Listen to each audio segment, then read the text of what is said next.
Special announcement before this video starts. I have recently made the Discord server open to everyone with a link down below. Patrons will get special roles when subscribing, but I want to be able to grow my community to involve everyone.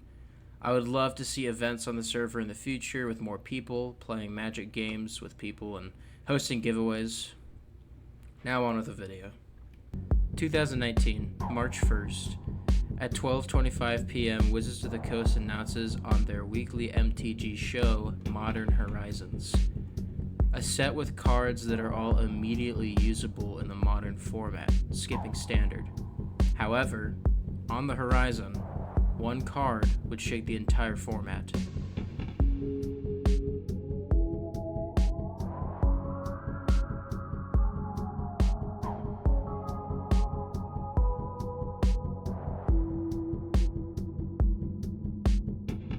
Modern Horizons was released to MTG 2019, June 14th. It contained 254 cards, 5 snow-covered land cards, 101 commons, 80 uncommons, 53 rares, and 15 mythic rares.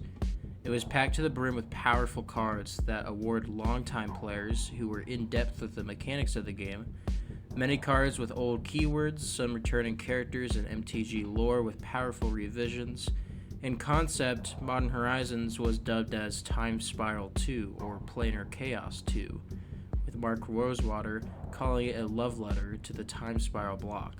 Booster packs were slightly larger than usual, holding 17 cards with a snow-covered land in the land slot. Each Modern Horizons set focuses on a different creature type, the first focusing heavily on the Changeling creature type. While snow is also a major mechanic focus, with cards like Abominable Treefolk, Icefang Coat, and Merit Ladge's Slumber, we also got a new rendition on an old mechanic. Splice onto Arcane was a mechanic seen in Champions of Kamigawa. In Modern Horizons, we got Splice onto Instant or Sorcery, with cards like Splicer's Skill or Everdream. Theros of Chaos was the first sorcery card we got in the set, with no inherent ability, only having the keywords Cascade and Retrace. Cards like Pondering Mage and Smiting Helix reference to other cards that were popular in Magic history, such as Ponder and Lightning Helix. There were 3 banned and or restricted cards in Modern Horizons. Wrenn and 6 was Wizards of the Coast's second attempt at balancing a 2-mana Planeswalker. While successful in Modern, however, it was banned in Legacy for giving access to a repeatable Wasteland combo. Arkham's Astrolabe allowed players to filter off-color snow mana into any color, however it let 4-color decks run Blood Moon without any hesitation. Being banned in Pauper in 2019 October, Modern in 2020 July, and Legacy in 2021 February. The last card, however, shook the entire format during the summer of 2019. Hogak, Arisen Necropolis, an 8/8 trample for 7 mana, 5 generic, 2 green or black mana pips. However, you can't spend mana to cast the spell. Instead, you must convoke and or delve him out, allowing you to cast him from your graveyard. Hogak was a problem in the modern format for the third quarter of 2019. Being paired with Bridge from Below and Vengevine, as well as Bloodghast, Stitcher Supplier also made it for a good mill for only 1 mana. Some players were even able to assemble what is known as the GAC by turn 1 or 2. A common saying at the time was ban Hogak or ban the GAC, winning multiple Mythic championships, and even after Bridge from the Below was banned, the GAC persisted. Adapting and becoming stronger, nothing could stop it. Until one fateful day. It was 2019, August 26. Hogak Arisen Necropolis was banned from the modern format. However, he would return later in the future.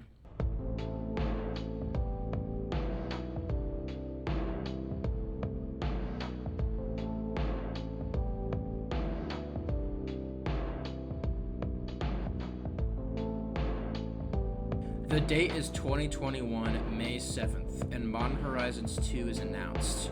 Released on June 18th of the same year, the set had a total of 303 cards, 101 commons, 100 uncommons, 78 rares, and 24 mythic rares.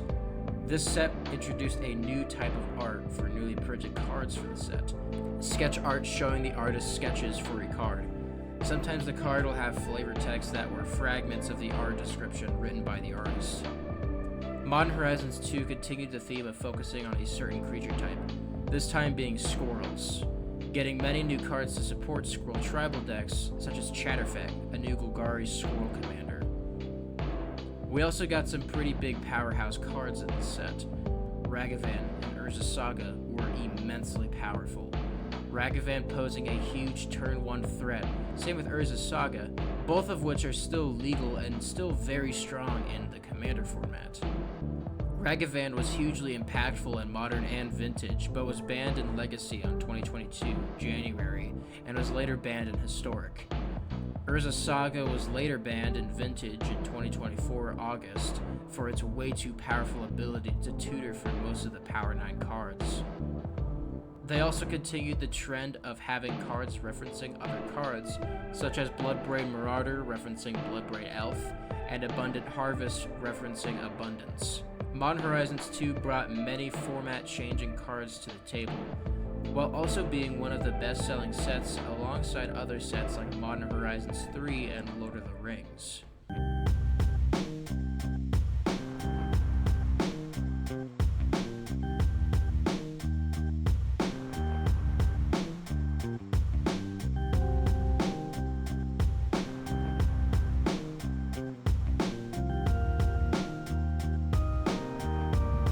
Modern Horizons 3 was released 2024 June 14th. As of this video, it's almost a year old. Modern Horizons 3 was a bit of a controversial sequel to the Modern Horizons series, as it came with 4 Commander Precons and 4 Commander Collector Precons. If you haven't seen my last video, I highly recommend checking it out, as I talked about this set and other Precons. I will be talking about the Precons for today, as they were not the main focus of Modern Horizons in my mind. In Modern Horizons 3, we continue the trend of focusing on a certain creature type, this time being the Eldrazi creature type. Out of 261 total cards made up of 80 commons, 101 uncommons, 60 rares, and 20 mythic rares, 37 of those cards were Eldrazi. This set also brings Snow-Covered Wastes to the table, a land that had already existed in Magic before, tapping for colorless mana, but can now count as snow mana. Seeing the spoiler made me hope for a Snow Eldrazi type commander, but we did not get any, unfortunately.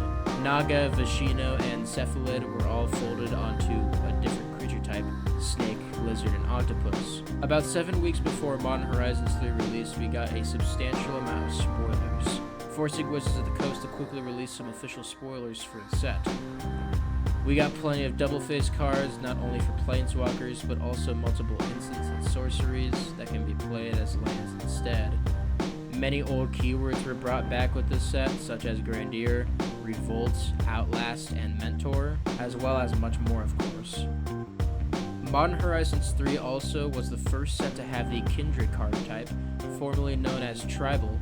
We got a Slith card after not getting one for the past 20 years, a Forgotten creature type, as well as the first black-bordered Wombat card in 30 years. Skoa Ember Mage is not only the first common legendary creature printed since Homelands in 1995, but it's also the first card to be printed with the Grandier keyword since Future Sight 2007.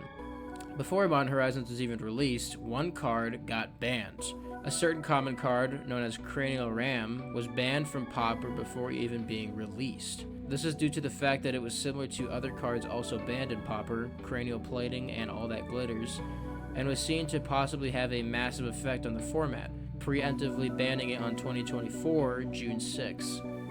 However, the most infamous card from this set was not a common equipment or a frog, but it was a bird, the Modern Hogak, a card that slammed onto the format with a powerful blast akin to the Gak. This was Nadu, Winged Wisdom.